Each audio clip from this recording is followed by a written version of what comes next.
Okie dokie. Hello and welcome to this latest episode of Star Trek Reliant, where we've got our usual cast of characters embarking on a fun little mission here. So we'll begin with our security officer, Chorog. I'm here to kick skid plate and drink venom, and I'm all out of venom. Okay, so then we got our con officer, Kara Junrani. You know, sometimes I think strange thoughts. Like, do you think the Farpoint Nidarians shit asteroids? And we've got our chief medical officer, Eli O'Connor. I'm also the first officer. I got nothing witty to say this time. Sorry. Oh, don't. And we've got our chief engineer. Rick Tier. I make things go in increasingly complicated and convoluted ways, and even the wheels have wheels inside them. I think those are usually called ball bearings. And we've got our chaplain and bartender and another security officer in Grumpy Old Dord, playing Waitley/Grimnir/Mary. Insert witty comment here. Obligatory wit has been procured. You may continue. Laughter ensues. Witty repartee. And here, just a second, I'm going to take care of some external audio right now. Welcome, ladies and gentlemen, to the Technical Difficulties Podcast. Why do I feel like there's actually a podcast with that name? Because there Probably is. Oh, okay. It's, actually, the Technical Difficulties are actually a sort of comedy group in the United Kingdom. Are you about to get us sued by saying we're them? No. Okay, It's good. free I don't- advertisement. I think, we have a total of maybe 100 viewers? I mean, there's that one guy in Saudi Arabia. And I'm pretty sure Tom Scott is not one of them, so... And there's also that drunken lad in Mongolia. Really? Did not know about the Mongolian lad. Point being, is we wouldn't be worth suing even if somebody found out about us, which they won't. No one will ever know. I've heard we're quite popular. Right, so- I've heard we're quite popular in Burkina Faso. All right, so I am now back. Things seem stable on my audio setup, so let us begin with our adventure tonight, where the camera pans around, the Starship Reliant, in orbit around the planet of Archer Prime, nearby Starbase Magellan. It's the settled Federation Andorian colony that the Starbase has been around. It's independent, it's a little rural, and the team is on its cold alpine surface, helping with a medical supply run. So, on the away team is Chorog, Kara, Eli, Rick, and Grimnir. Jingle bells, Captain Smells. Eli laid an egg. No, I did. No. No. Grimnir just looks over and says, "Wait, you lay eggs? Huh, learn something new every day." I like eggs. Kara at this point is stifling laughter. Rick's just got this rather awkward face, rather confused by, not confused, but just, okay, and, alright, so where do we need to take this stuff? Because we've got a sled full of stuff here. So you're, let's see, just a second, I'm just checking over some notes right now. Also, I was going to say, note to self, next time I sing a song, sing the regular lyrics and not the satirical ones, because I don't think it's going to work so well. So, let's see. All right. So the team is assisting the locals with a bit of a small pandemic that's spread across the planet and is requiring inoculation. Eli is team lead, and you're currently in the process of delivering those medical supplies to the medical office in Shranville. In addition, you also have additional supplies for heating needs, as well as some replicator parts, since those are a little bit in demand in a colony as rural as this. They rely on those very heavily, and also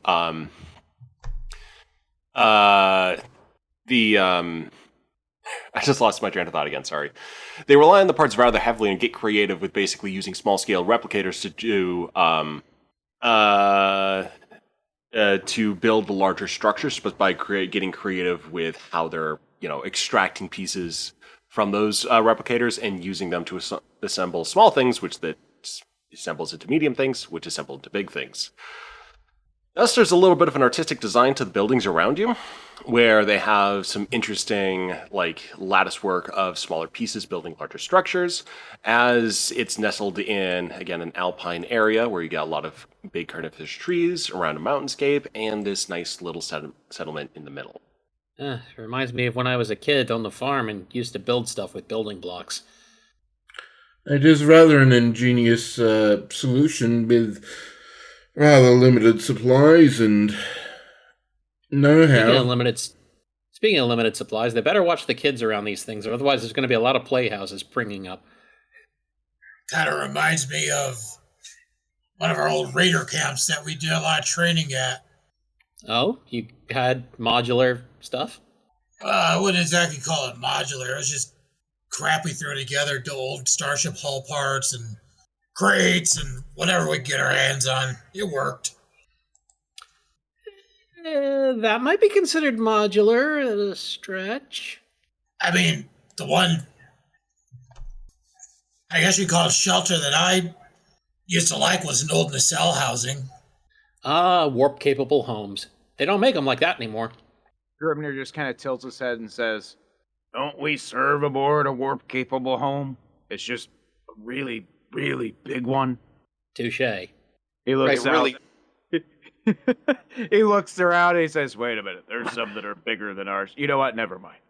Kara was right. They really don't make them like they used to, though. Well, you know what they say, it's not the size, it's how you use it. That, I was just talking about. Grimnir points at him and says, "Good point. Good point."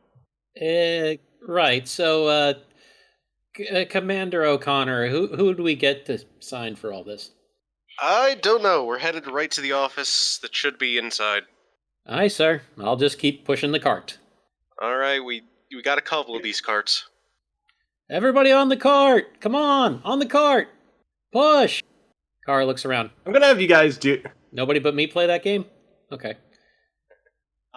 So you guys, they're hover carts, nothing too out of the ordinary. So you're pushing them over to the main colonial office, where and outside a old lady taking care of a couple of huskies, doggos. Doggos are yipping and enjoying some treats. Grimnir sees the dogs. His eyes get wide. He opens his mouth. He opens his arm. He's like, "Doggos!"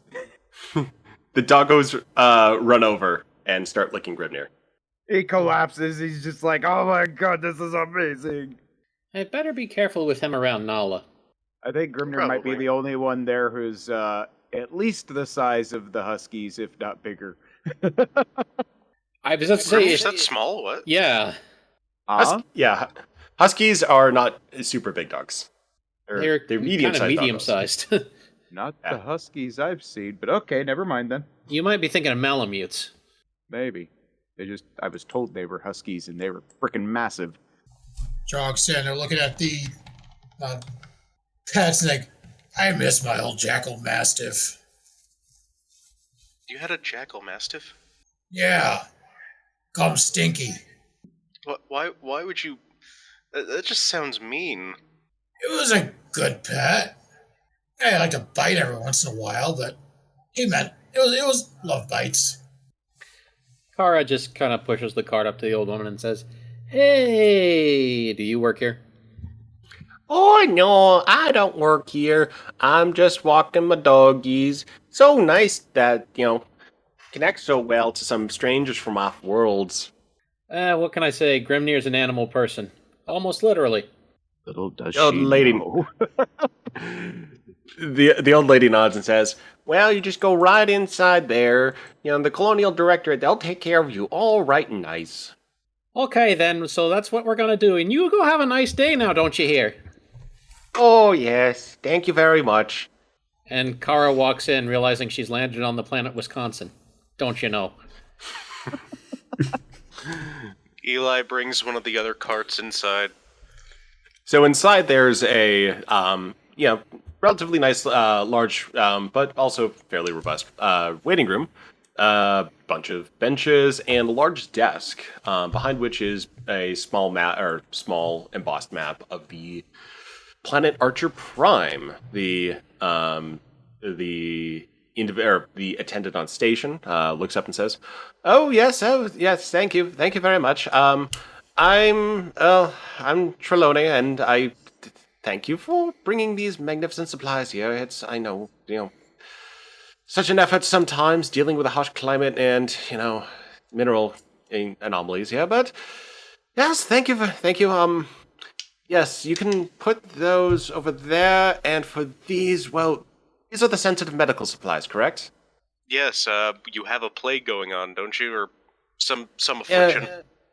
Yes, so many patients over the medical center, so many children, it's quite disheartening. I've had a bout of it's called Endorian fever, but we don't like to use that terminology here. Yes, we've just simply been calling it the affliction for right now. Kara, meanwhile, was offloading the supplies where she was told. Although, when Eli immediately just kind of goes, oh yeah, you guys are got a plague going on, right? She does snark. The Trelawney, the attendant, says, if you could just sign here, I'll summon the doctors immediately, and we can hopefully begin some more treatment procedures. Well, I'm sure we'll be happy to assist in any way we can. I'm particularly an engineer with a bit of a speciality in transporters. So if, in the meantime, while the doctors come, if there's anything I can do. Oh, we don't use too many transporters around here, but any engineering expertise would be most appreciated. I mean, the replicators are, primary concern at this point, as well as, curing the affliction. Well, and he looks to Dr. O'Connor. I presume I've got permission to see what I can do? Of course. Eli, meanwhile, also has the opportunity to basically sign over for the transfer of supplies, and also meet with the local medical teams. Yep, Eli's doing that. He's pushing the cart full of vaccines. Yep, he pushes this directed, and down a small hall in another room, a small team of doctors is already waiting for him. Alright, got your cures here, freshly synthesized this morning. And Endorian medical officer with a preposterously large beard says, oh, yes, thank you. It's been quite taxing. We've done what we can with local materials, but thank you, Starfleet, for providing this for us. It'll save many lives. I'm glad I could do that for you. Right. Well, this is Dr. Taban, this is Dr. Schwark, and I'm Dr. Glasinger. Could you say that last one again? My throat almost died on that one. Dr. Glazing. Glazing, like the donut. Like a glazed donut. I suppose so. Okay. It doesn't quite translate the same way, Andorian. I unfortunately don't speak Andorian. I could speak Bajoran, though, but not as impressive here. Right, have you had time to review any of the particulars about the virus and vaccine? Yes, I literally made this morning. Okay. Yes, just to be sure. I mean, sometimes when Starfleet sends supplies over, they just send, junior officers. Your assistance is appreciated here. So the vaccine is very effective, but the antiviral treatments that we need have also are critically needed for those who are already infected. We have a plan in place to distribute the vaccine, but unfortunately with transportation networks as they are, it's rather difficult to get them to the outlying settlements. It should be easy. We got the Reliant up in orbit. Use the transporters. Should be really, really easy. Oh, about that. Whatever could you mean? And then at that moment, there's a storm starts to kick up outside. Lady with the doggos proceeds to her home. Wind begins to There's been some, more snow begins to fall. Well, I reckon what they're probably talking about, Kara says without being asked, is the old lady mentioned a whole bunch of mineral anomalies. I'm gonna guess that beaming up and down probably isn't always that easy around here. Am I right? Yeah, during, regular storms, it's perfectly fine, but it's a bit of a solar flare and an ion storm, hitting the planet right now, and transporters, it should be clear within a couple of days, but transporters are going to be somewhat problematic, and they also interfere with impulse technology to a degree. Right, Eli well, pinches the bridge of his nose. Did Graves tell us about any of this? I don't Evidently remember not. him. Yeah, apparently not. all right, well, here's the important question. You got any Argos? I don't believe so. Well, I ain't walking it out there. Another doctor raises their hand and says, "Well, unfortunately, we don't have much, machinery. Fuels are difficult to come by here, and we typically use those for heating. For emergency medical visits and other critical transportation runs, we do use the sleds." Kara starts to almost run outside and just yells, "Dibs on Togo!" Dr. Glazing nods and says, "Yes, sled dog teams are the most sustainable and reliable way of getting around during inclement weather here." I'm not going to question it. I dig it. Such teams were used in my planet's ancient history, especially when cold situations such as this cut off many communities from each other. Dr. Glazing nods and says, "Yes, fortunately, we anticipated there could be these problems, so we have a couple of sleds waiting for you already over at the main kennel. The particulars are already covered. I hope your team gets along well with the dogs." Will they be able to, pull all of us? There's like 5 of us. Between 2 teams and, a couple of you who look relatively light, I think they can do it. All right, yeah. I'm glad we actually dressed warm. It was very useful for more than just, the 5 seconds we thought it would take to get in here. Dr. Glazing, apologies, but given the emergency, we felt that we couldn't wait out the storm for your arrival. Grimner's just in his standard uniform. He looks around and says, "Wait, is that why y'all wore armor? I thought y'all were going into combat." I'm wearing a coat, what? This is a nanofiber insulated coat. Kara might make a smart, mouth comment about padded armor, but she's already off with the dogs. Well, there is a lot of generally visual overlap when it comes to being protected. Sometimes it's protection from the environment, sometimes it's protection from getting a phaser shot in your face, but it's still protecting, and so there are certain similarities. Well, if your friend there requires additional thermal insulation, I'm sure something can be arranged. Grimner shrugs. "I'm good." He's built different. See that. Very well then. I won't keep you any longer, but yes, we specifically need, specifically need supplies delivered to Sato City. The others, there's, limited contact. They're unlikely to catch virus, but unfortunately Sato City has already have a few family members affected for the low population there. So they will need antiviral treatments rather quickly. All right, we can get out as soon as we figure out how to mush. I've never actually done sled dog. Before we go, do you have any snow blind glasses? Because if we get it, we're still out there and the sun comes out, that snow can blind us. Yes. There are additional supplies over in the kennels, as well as instruction. So the team is basically getting a thumbs up that they can take care of sort of getting additional equipment, supplies, and also learn how to, mush over at the kennels. The doggos are. All right. Eli's putting up the hood on his coat and heading over. By the time the group gets there, Kara's already finished, setting up one of the sleds for herself, and is busy baby talking to the dogs. Who's a good little doggy? Yes, you are. Yes, you are. Alright, Kara, you're gonna pilot that sled. Yeah, sure. This doesn't seem all that hard. I mean, I worked with animals all the time as a kid.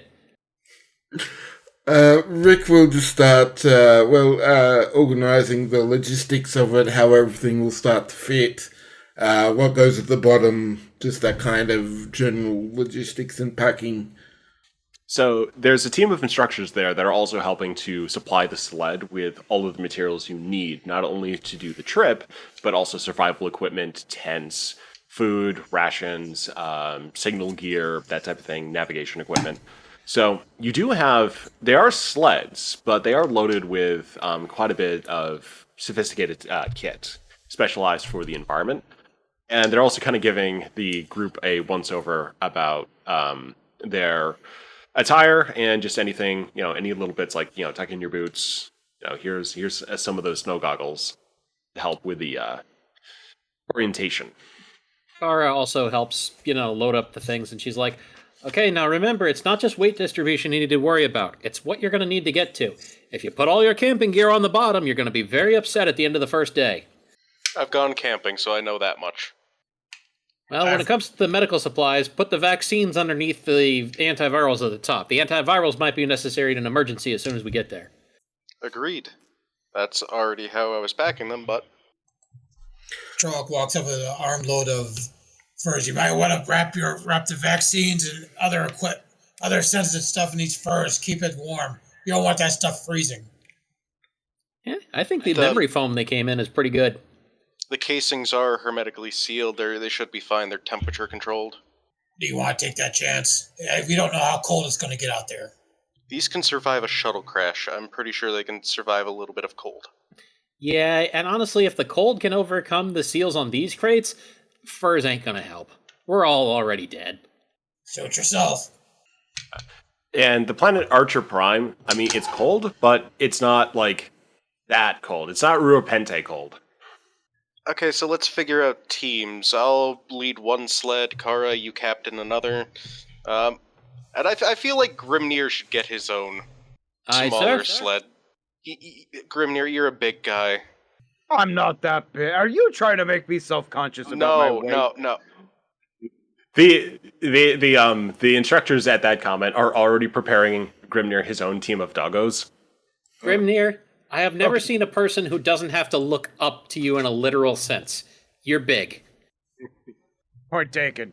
Also, I like this idea. I get my own doggos. You get your own doggos. The doggo. Grimnir gets excited like a little kid. He's just like, okay, let's go. The doggos introduced to Grimnir are his team leaders are Rexford, Rutherford, Maximilian, and Rudolph. Grimnir blinks. I'll remember that in about a fortnight.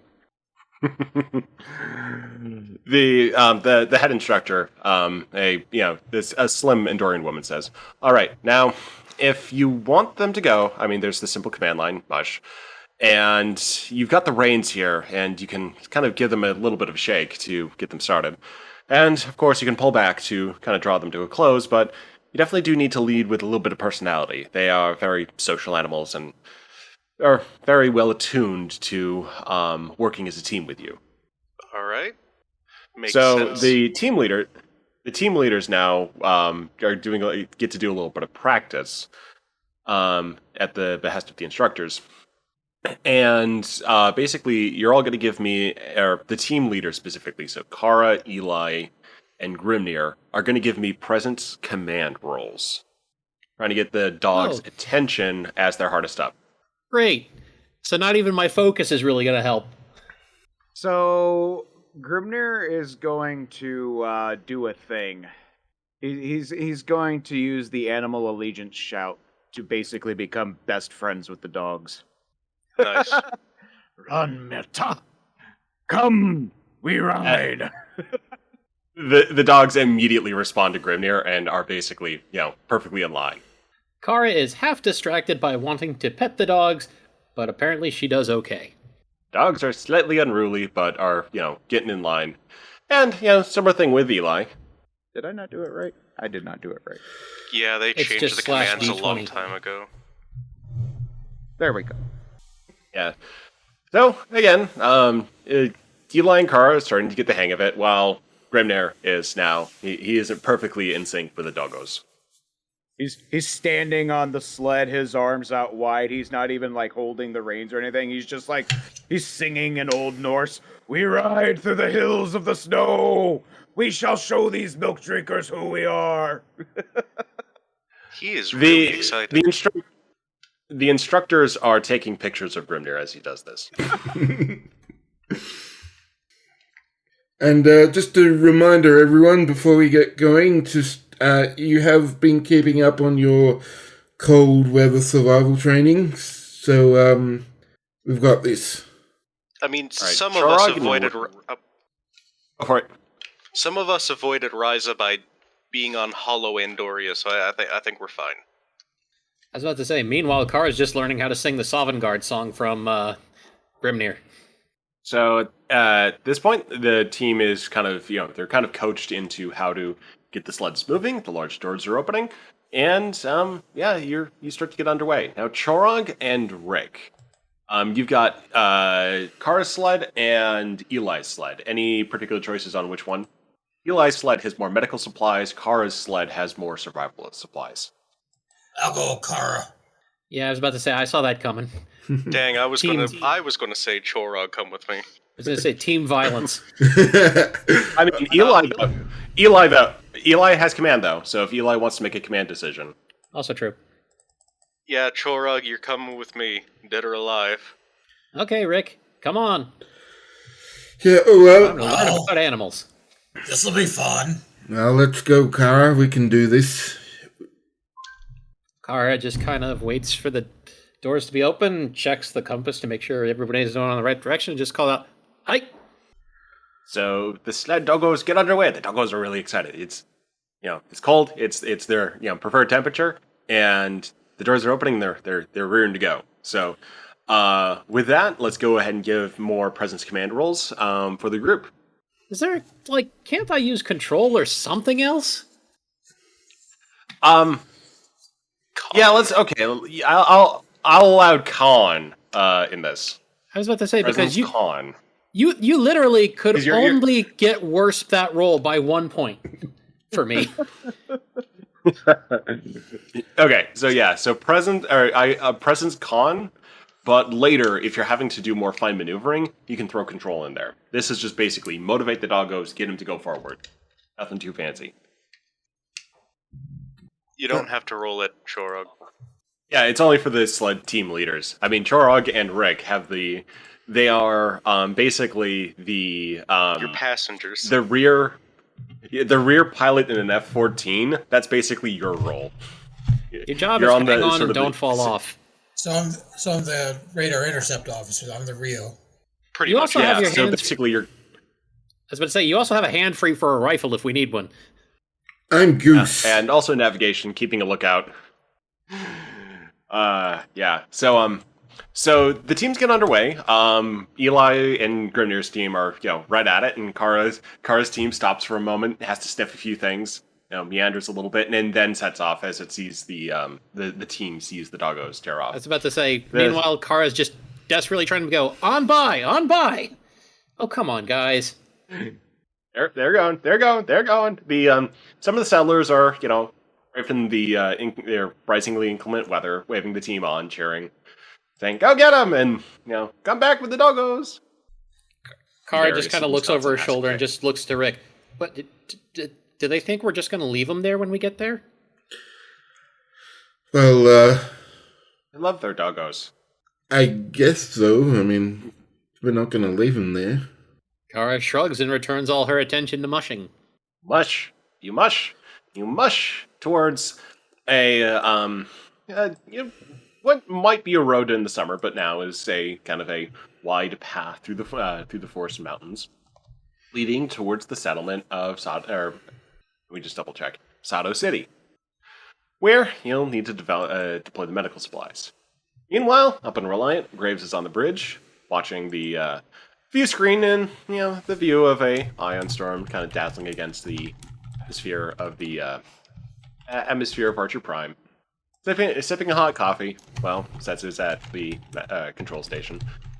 And, yeah, they're just keeping a lookout for anything. Sensors a little bit scrambled just because of the nanoparticles in the atmosphere deflecting quite a bit of unusual energy. But, so far, things are going pretty good upstairs. So I went ahead and made a roll for Kara singing, which I thought would go ahead and be Presence Command. And defying all expectations, apparently Kara is an amazingly good singer. I was wondering what that roll was for. That's also why I was so surprised. I was expecting the comedy moment of, oh, Kara can't sing worth a shit. I'll show why this roll is bad. Oh, Set says singing in the shower has apparently paid off. Or inspiration, at least. I see. So, Well, Kara, sometimes it's a duet. Yeah. So, you don't By want the to way, sing. up in Given the option, space. Oh, okay. Yeah. Space base. Sorry, what? Why are we talking about space base? Because space. Well, Graves on bridge in space. Ah, This is the B plot. okay. I'm in charge of the B plot. He is in charge of the B plot. Sorry, I was just confused how that related to singing, but now I realize it didn't, so that's why I had trouble connecting. It's all good. Whoever's on the sensors, science. Crap. Hold on. Yeah, reason, insight. Science insight. Yes. All right, let's see. Setsu will be on the sensors because she's the science officer on duty. Will make a roll. Yeah, no focus of hers applies here, so... Uh-oh. 4 and 20. Something meme number. Ha ha ha. Setsa on the sensors notices what seems to be a faint echo, but before long it's gone. She does notice that their shields are not the best right now because the ion storm. Practically worthless. Oh. Setsu tries her best to do some compensation with the emitters. Doing her best, but, I mean, she still considers herself to be a junior science officer, so... kind of taking control of the main systems is still a little bit daunting. Can Setsa do a roll for improving the sensors, or is she stuck with her fate? In a little bit she can do it again. This is just foreshadowing. Yes. Yes, back to the planet, but yeah, just that brief scene of something being wrong, something off. Right. Totally. Meanwhile, we cut to the planet where we've got the teams of the doggos. They're going at speed. It seems fast, really fast. I mean, you didn't expect doggos to be this fast, but it might just be the sensation of being close to the ground on this sled. You've got not quite a blizzard, but still a crap ton of snow coming down on you, and it's getting tough to hang on. So I need everyone to give me a fitness security roll.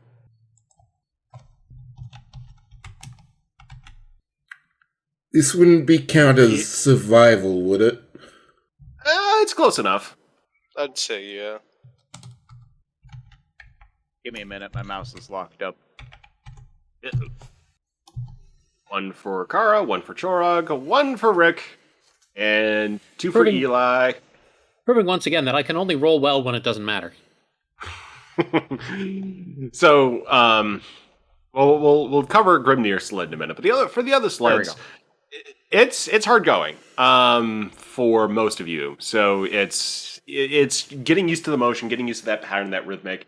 And when the dogs have to make a little bit of a sharp turn through the terrain, it's just making sure that you're sort of anticipating that well enough, not to just be thrown completely off the sled. While also dealing with the fact that it's cold, icy, you're wearing a lot of padded clothing, except for Grimnir.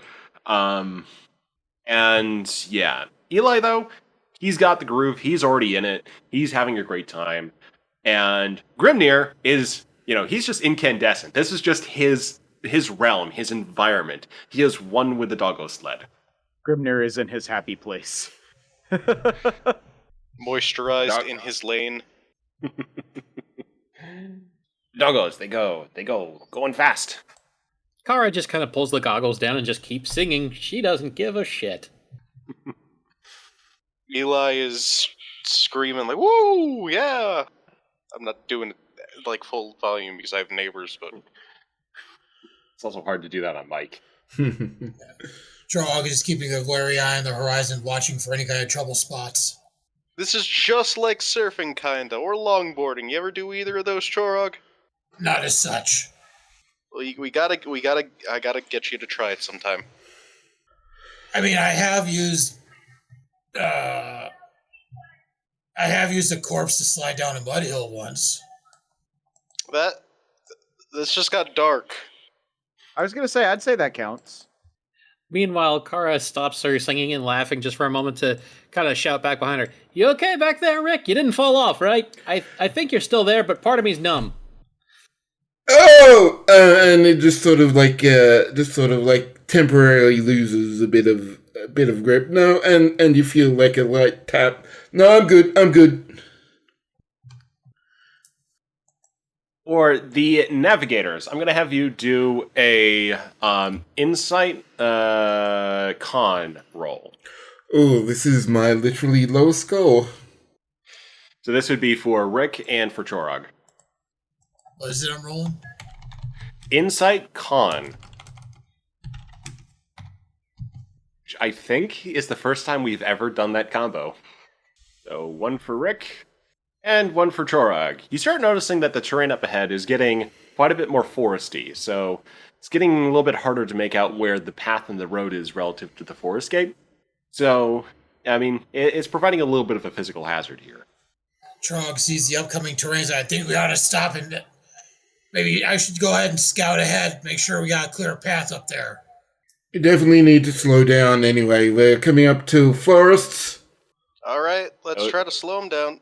Sled team people, this would be a presence command or control command. Easy. I'm going with presence. The doggos are excited, though. Actually, control does seem a bit better. Oh, lovely. I got 1 success and 2 complications. Thank goodness the fact that I have augmented control. Yes, you got 2 comps. Well, I do Okay, technically also have a success, because again, augmented control. I always get a success. Yes, so, yeah, I've got it. Oh. Ooh, Wait, I no, got a that- complication.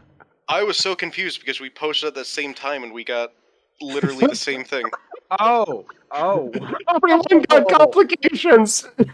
We're all everybody By the got a power of success. momentum. I was about to say everybody got a success and everybody got complications, and I don't think we have any momentum. We You've start got with one some, momentum for cars. You don't start with some, but you guys did well on... Specifically... Don't count the singing thing. You didn't even ask me to do that. Singing. Okay, can't count the sitting, so you don't have any momentum right now. Is that not the purpose of a bard? Inspiration. Her singing and doing that well on that roll should totally give us momentum. I'm just saying. She's not a bard. Not to mention, I was intending to do bad on that roll. That was the dice making fun of me. And giving So us the- momentum. So what's just going to happen is that all the sleds just keep going at speed into the forest. Although Kara, for your sled, it starts to buck quite a bit because you start hitting some terrain. So both you and Rick need to do a fitness fitness security roll. 1 success for Rick. 1 success for Kara. So you're both able to barely hold on, but yeah, the dogs are just excited and they're going through this forest at speed, and it's unclear if they're really accounting for the dimensions of the sled as they're doing this. They're just going nuts. They're happy to just be running it this time. Kara just keeps yelling, "Easy, easy! Hey, you guys are supposed to listen to me." All right, navigators. I'm going to need you to do another insight con roll.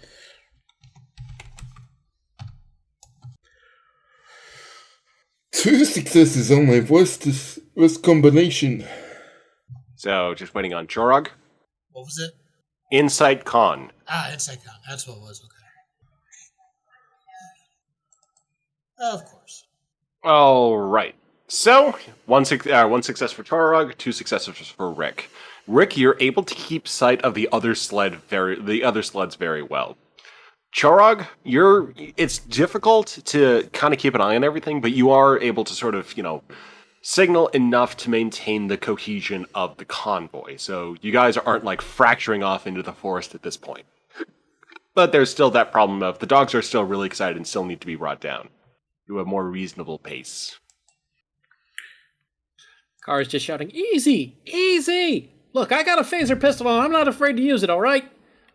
Let's go with another set of presence con rolls. For everybody? We're doing that instead of the sled. Instead of command, but actually, yeah, it can be command too. I was saying control because you already said control. Well, this is to just get the dogs to listen, and so it's more of I would say it's more of a presence dealie. Hold on a second. Chorog. Yeah, what? What do you say we take this full speed? Chorog takes a long drag off Venom. Let's do this. Alright. Now this is sled racing. You want a shot off of this stuff before we really get to speed? No, after.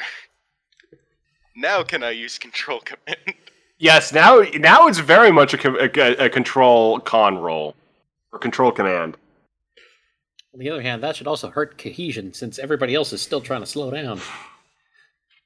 That's fine. Let's go. Nice. All right, two successes for. Wait, two success or no, wait, what? Grimnir. Two successes for Eli and Kara. Is that one success up there for the easy? Yeah, that's one success for Kara. Okay, so Grimnir and Kara are able to bring the dogs down slow, and Eli, you're able to keep the dogs going really fast and then get in the groove of it. So you're able to find, what might be a river channel, just basically a bit of a straightaway, and you're able to quite easily maintain lots and lots of speed. And you dog-assisted luge. And you quickly lose sight of the others. Woo! All right, we're gonna try to slow down up ahead once we find a clearing. Wait for the others to catch up. Catch our breaths. Sound good, Chorog? Sounds good. Let's go. Let's go! All right, let's go ahead and get another roll from Eli. Same one. I'm going to spend 2 threat too, so your complication range is 18. Ooh. I will say this ahead of time, damn you. But don't matter, let's go! 2 successes, so yeah, you're able to get a bit of distance, find a bit of a clearing, and bring the dogs down. Stop. And we cut back to the others, though. So you guys have come to a stop. The doggos are, kind of playing around a little bit right now. And your sled team lead has gone and disappeared slightly. Kara at this point just kind of leans over, the front of the sled, just, ugh, I said easy, not stop. The doggos look to Kara, and they have very cute doggo faces. Ugh. I'm not sure which one of us is the problem, but I can tell you this, dogs. I'm going to be getting more training after this, and I hope you are too. So, if Kara at this point, orders the doggos to go a little bit, go a little bit faster. Yeah, to go. Stopped was not the goal. Slow was the goal. Yeah. So you're able to get them going a bit now. So you're able to get them going at a just a reasonable speed, as the dogs are just trotting through the forest at this point. There's a little bit of hooting and a little bit of bird calls, but yeah, otherwise it's fairly peaceful out. It's still light enough, despite the fact it's getting towards the evening. Can I try and pull out my tricorder and just get a fix, lock in a fix on, see what I can do to lock in a fix on both both of Grimnir and the other team that's way ahead of us right now? Grimnir is still... You still have an eye on Grimnir, so his team isn't a problem. But the other team, you could do that, but there's also a trail. So you can use the tricorder to basically ensure that you follow it correctly. Yeah, just in case a sudden flurry of snow comes or something, and there's a creek or something or whatever, something that just where there isn't a clear path. Yep, so give me a science insight roll. Well, this is definitely, I was going to say survival should focus into it, but it only improves my crit by 2. Welcome to my world. So that's...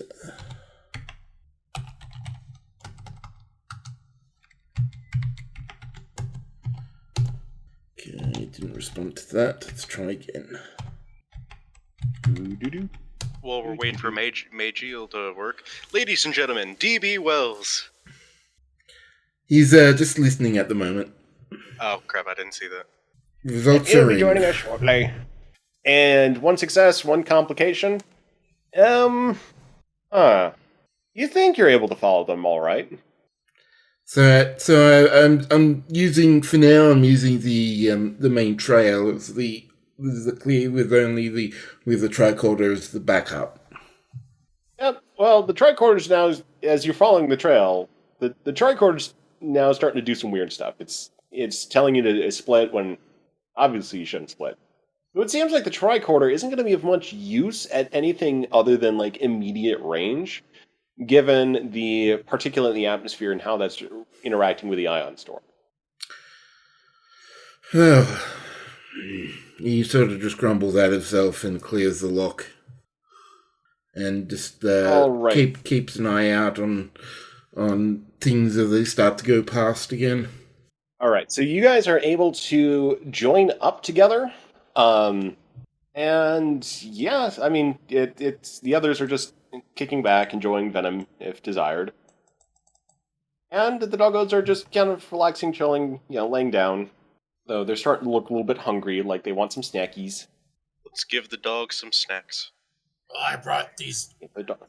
What I saw in the replicator as corn dodgers. These things are supposed to be good and out in the wild. Are they good for dogs, though? I'd make a cornmeal. Trog pulls out the small container containing the corn dodgers he replicated, and the dogs seem to perk up a little bit when they smell the corn dodgers as Trog opens the package. Well, they look like they want to try it. We can try and give it to them. All right. I think they need the carbohydrates. Why not?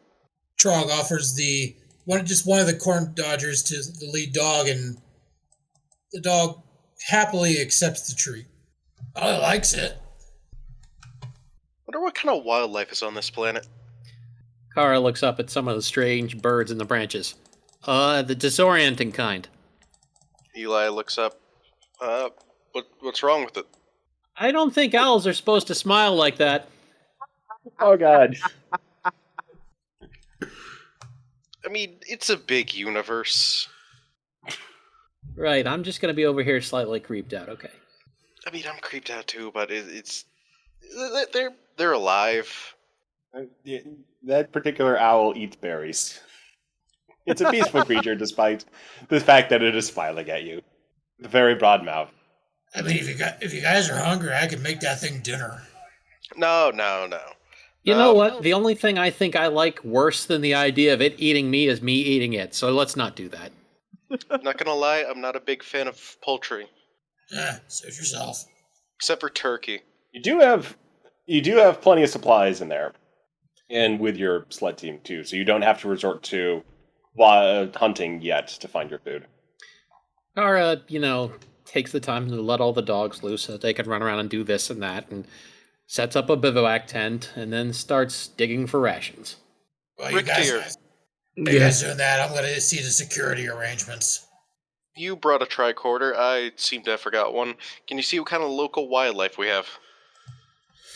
Well, I'm not particular skilled in science, so I won't be able to do much with the interpretation of the information, but we'll see what I can get. You could just toss it over to me. And he just tosses his tricorder over, and then gets. Do I have to roll to catch the tricorder?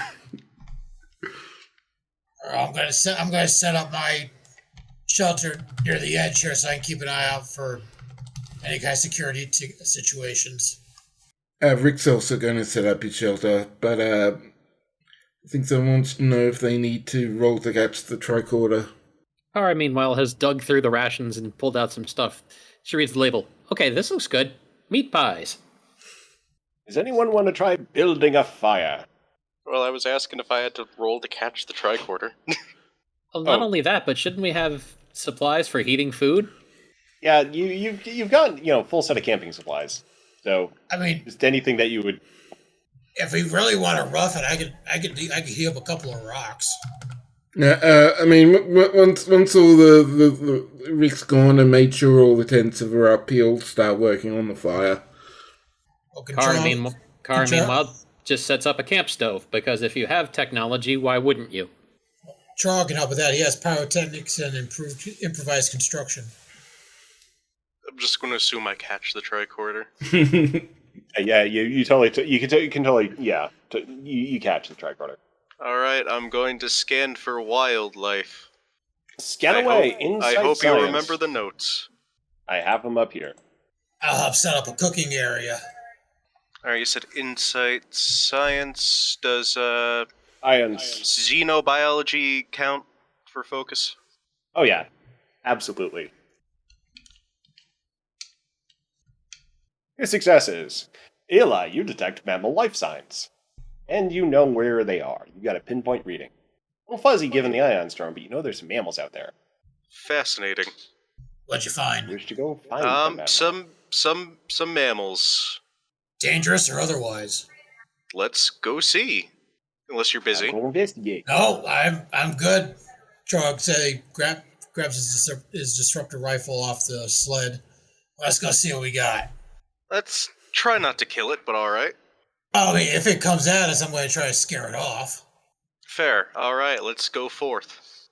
You got your snowshoes on? Trog has improvised construction, so he just grabbed a couple of lids there no longer being used and strapped into his boots. These will work. All right, let's go. All right, to proceed through the snow into the woods, go ahead and give me control fitness. Meanwhile, while they're headed... Sorry, not control fitness. Security fitness or security control. Kara just watches him and turns to, Rick and says, "What City Slickers don't understand is that weird noises always come from the forest and we just ignore it. If you go out to investigate and get got, then that's on you. Ignore it and go back to sleep like a rational person."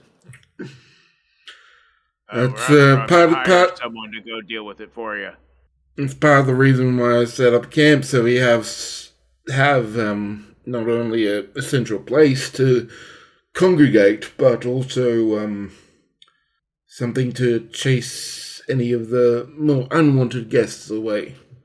I got my good old phaser pistol for that. So, by the way, meat pie? She holds out a plate with a meat pie on it for Rick.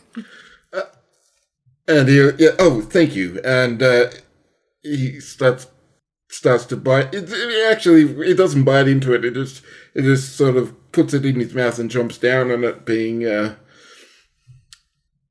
you're not screaming, so it's not too hot. Dog goes the smell of the pie.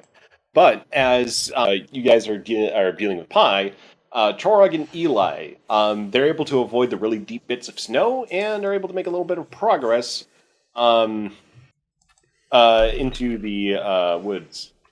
Here, just a sec. The life sign that Eli detected, there's a bunch, but there's a particularly notable reading. Like, it's on the ground, it's not in the trees, it's not obviously something like a squirrel. It's something a little bit bigger. So, in front of you, though, it just looks like white. Lots of snow. Let me see if I can pick it up on my thermoscope on my rifle. The Eli, you can also do a presence, insight, and either command if you want to use a little bit of telepathy to try to find it. Empathy, to find it, or just kind of insight security, just to insight command because I want to use my empathy. Yep, I don't get to use that. It doesn't want to send. Oh no! I'm on Second time's the charm. That's where we go. Oh, there we go. So, Chorog, you're able to get your scope set up, but as you do, Eli already gets a feel for what's out there. Kind of pinpoints it, and And looking close, you see a couple little eyes and a little nose sticking out of the snow, as a little Arctic foxo is looking at you. I'm going Feel to the adopt Arctic it. foxo. What is it? Wait, hold on a second. This is an alien planet. Why is there a fox? The real question is, why is it talking like that? What? Eli looks to his side. Did that thing just talk? Oh, it did not talk. No, but you asked why it's there, and I'm just giving you the one-word answer. Colonialism! Literally. It is a human Andorian colony. Grimner gets a sad face because no one went for the joke. No, Well, Eli looked at him like, when did you get here? But I got interrupted.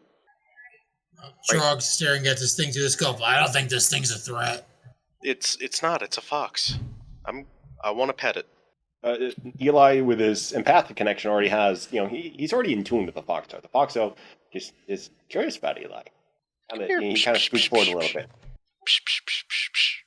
I know you're not a cat, but still. Psh, psh, psh, psh. Foxo keeps approaching Eli, step by step. I'm going to carefully hold my hand out to let him acclimate to me. I got you covered. Foxo sniffs Eli's head. I shall now carefully, gently give him a pat upon the head. He's got the softest fur. I'm adopting you now. Kind of a cute little critter, isn't it? Yes, it's a fox. They're literally the most adorable animal in existence. Look at you. What's a fox? It's an earth animal. I've also just pointed down and says, this. This is indeed a fox. The Arctic fox, I believe. Kind of reminds me of a jackal mastiff pup, but less growly. So, it feels like he has made a friend in Eli. Doesn't know why, but feels connected to Eli. This is the best day of my life. We So gotta he make sits sure down the and looks up dogs. at Eli. We gotta make sure the dogs won't snack on him. Yeah, we better get back to camp. Hold on. What happened to us? Hold on a second. Eli puts down his hood. Put him in my hood. Okay. I'm keeping him. Chirag very gingerly picks up the critter with his targ fur gloves and carefully puts him in Eli's hood. Foxo is now riding in Eli's hood like a papoose. And the fox believes it has adopted a human. Fox is part cat, apparently. And with that, we can go ahead and take a bio break right now. Oh, thank God. Sorry to run a little bit late on that, but yeah, kind of wanted to get to the Foxo. So the I was not government doesn't expecting want this. you to know this. All right, welcome back.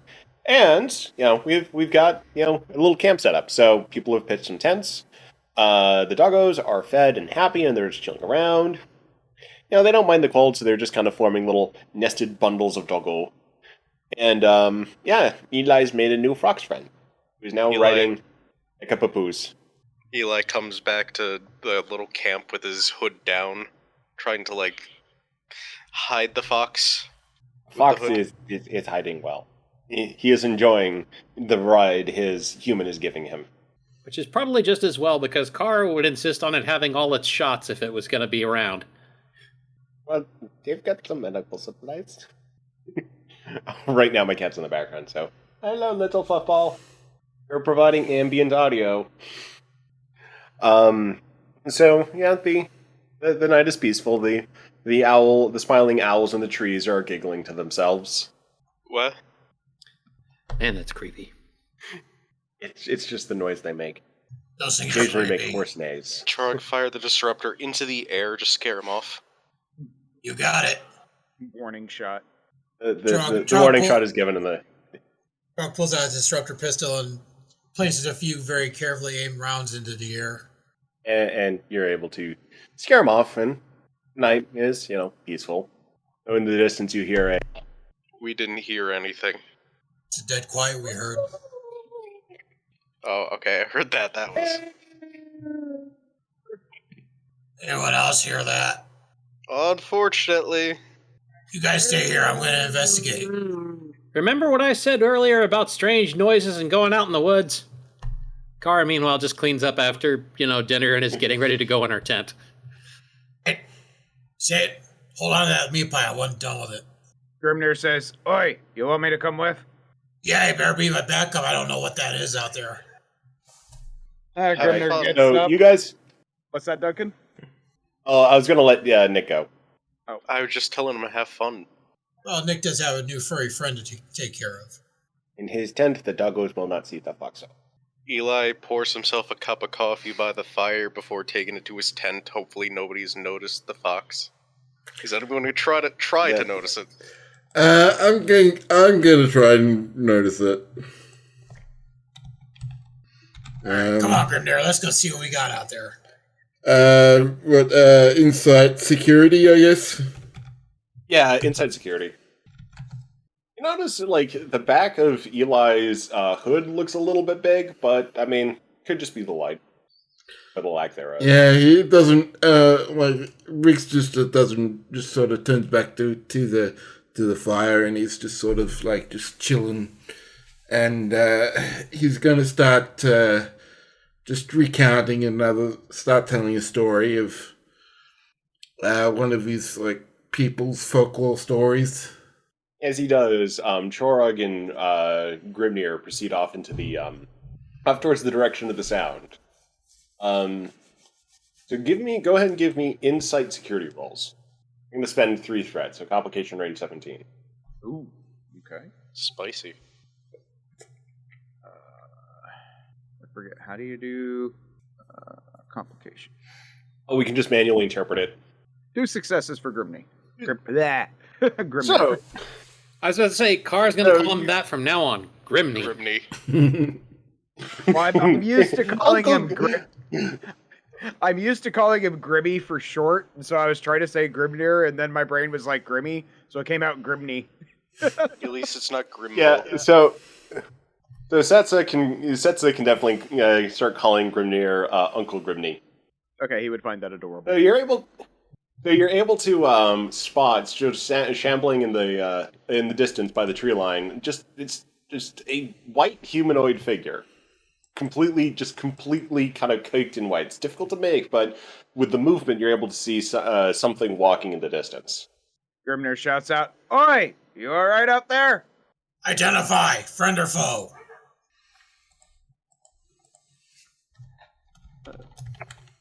So Lost? You know anybody named Lost? He looks at Chorog.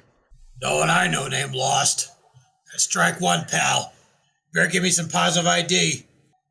Daniel? Daniel. Oh, it's this guy. I know this guy. What are you doing out here? Hey, it's my personal nunchuck. What are you doing out here?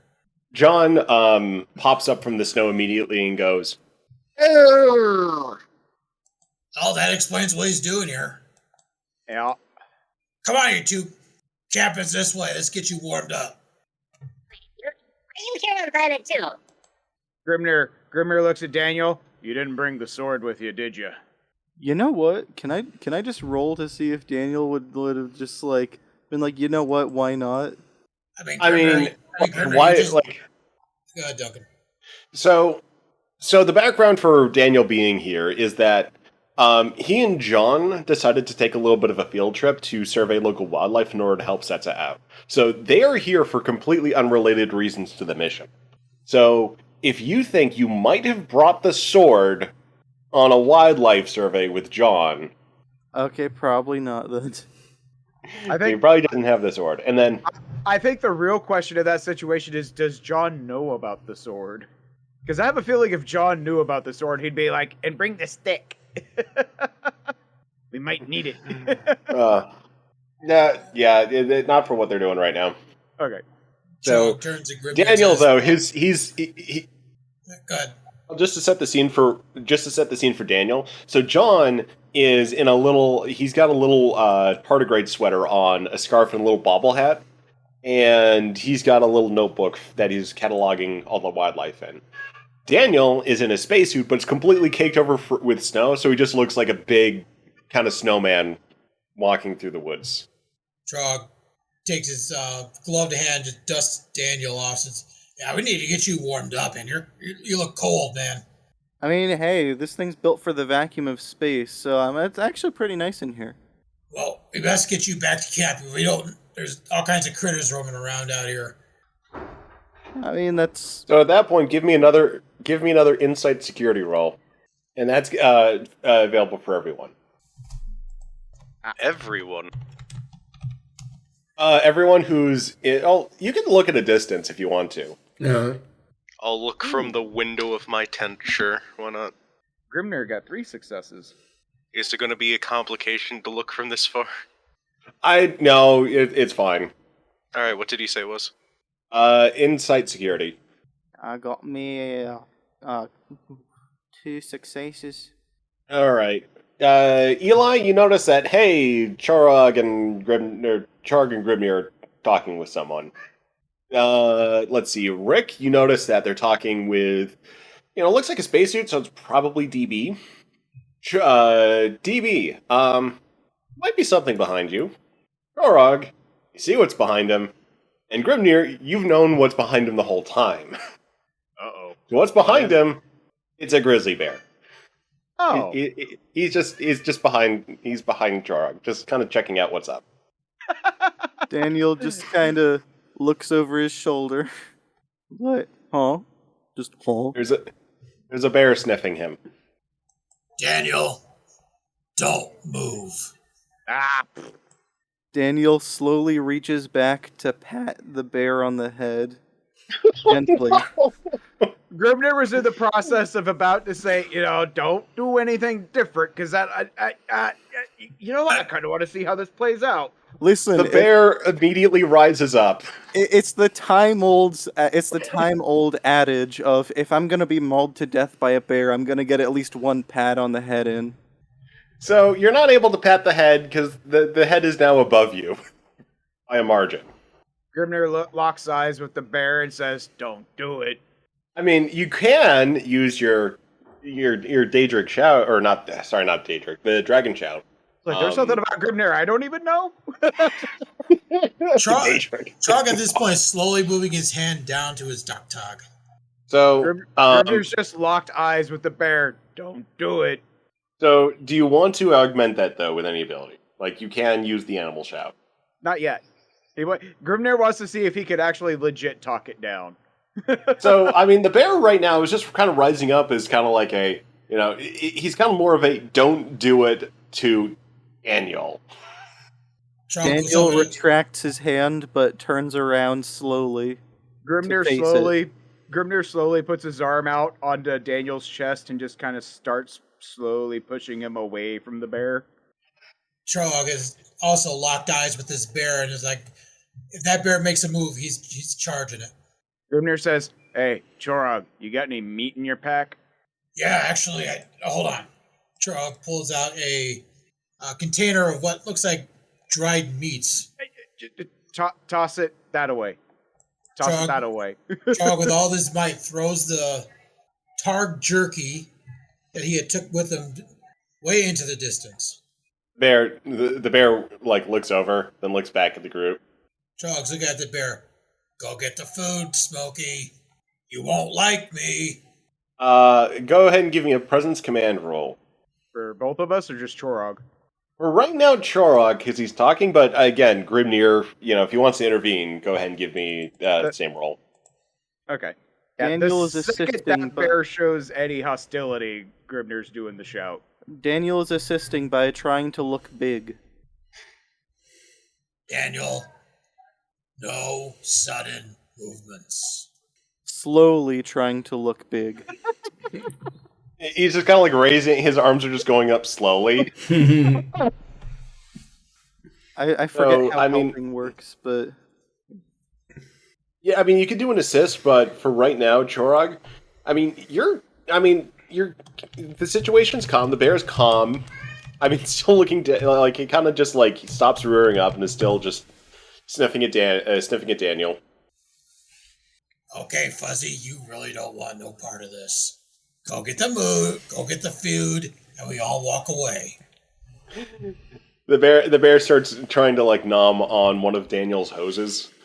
Daniel attempts to pet the bear, seeing as is curious, but not inherently aggressive right now.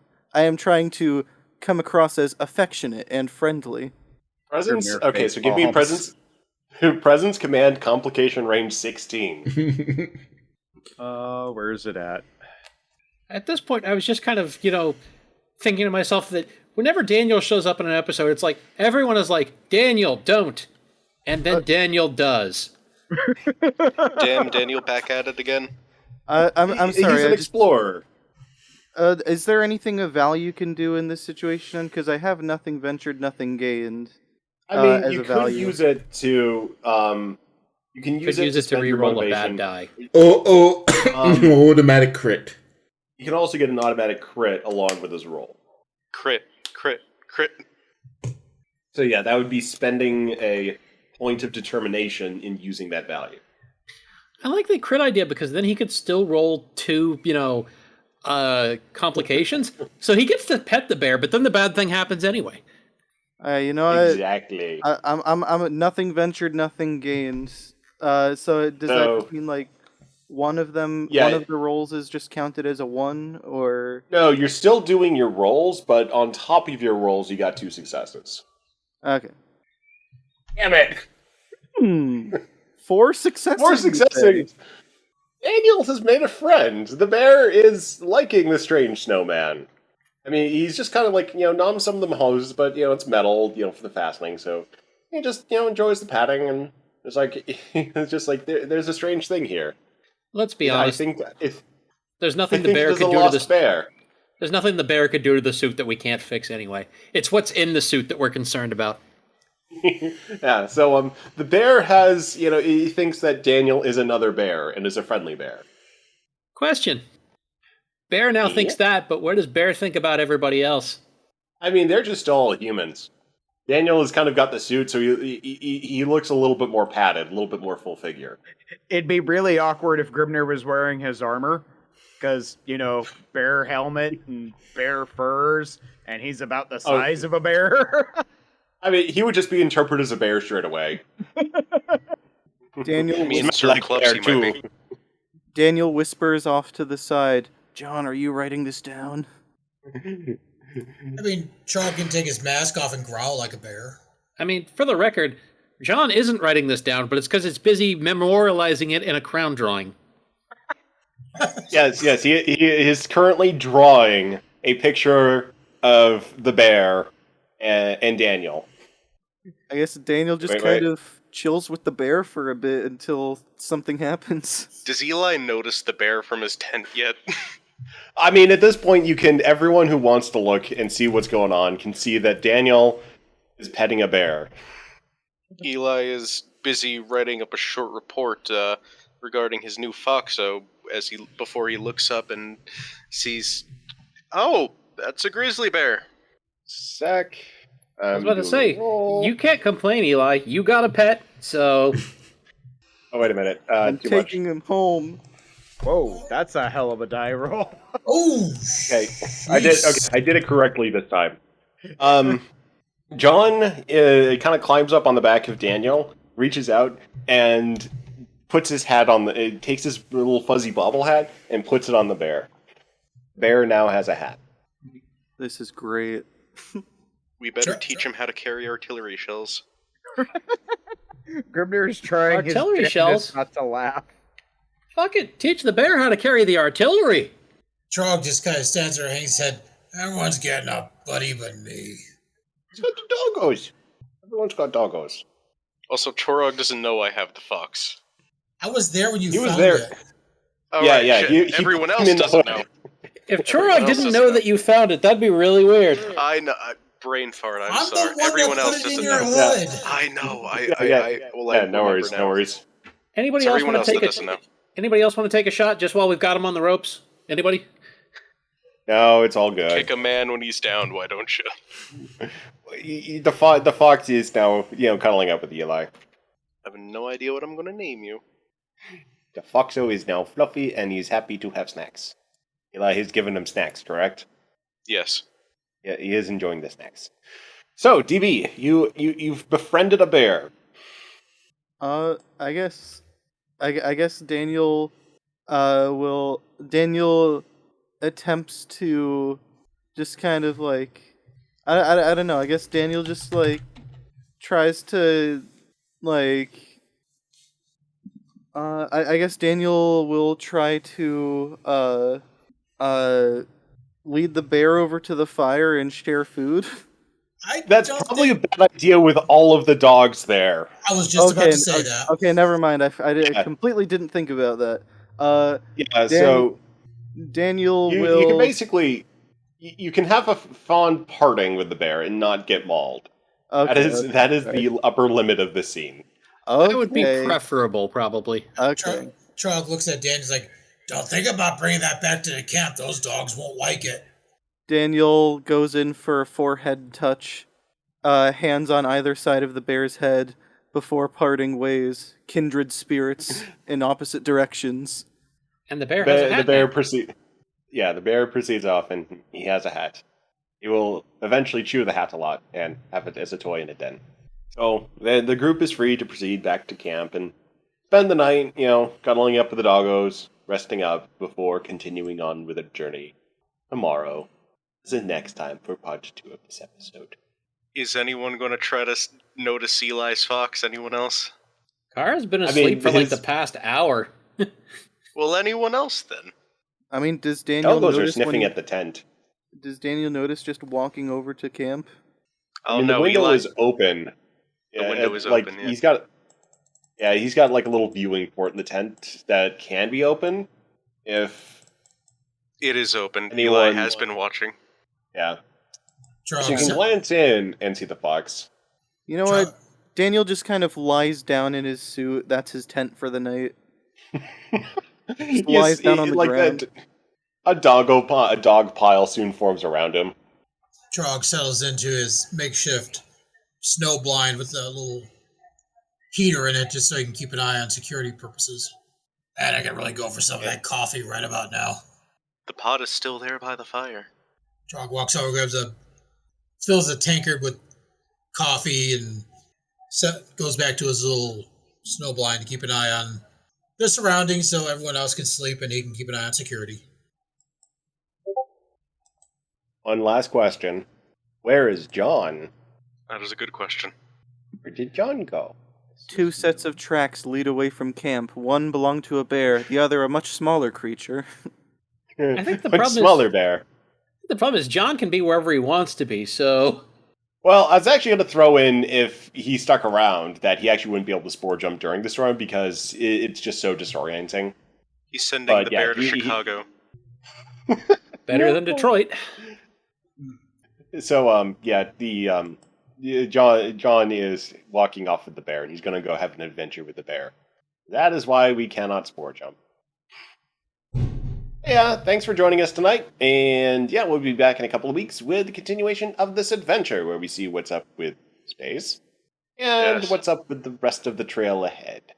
Speaking of space, Remember, folks, we're a group of trained idiots. Please don't go pet bears. Wait, you guys are trained? No, I'm Yeah. trained. I have animal and safety and handling training. So I am trained, and yes, Yeah. do not pet bears. Yeah, And do not approach grizzly bears. They are not your friend. They will eviscerate you. remember, And black we bears are are- more scared of you than you are of them. Which Grizzly makes them bears- very dangerous. not quite. But anyway, one last thing with space. This is just teaser, so you don't have to worry about actually doing anything. In the inside of a ship, figure stands amongst other figures and says to the other, "We go into battle to reclaim our lives. We do this gladly, for we are Jem'Hadar. Remember, victory is life." And then cut to black. Dun dun dun.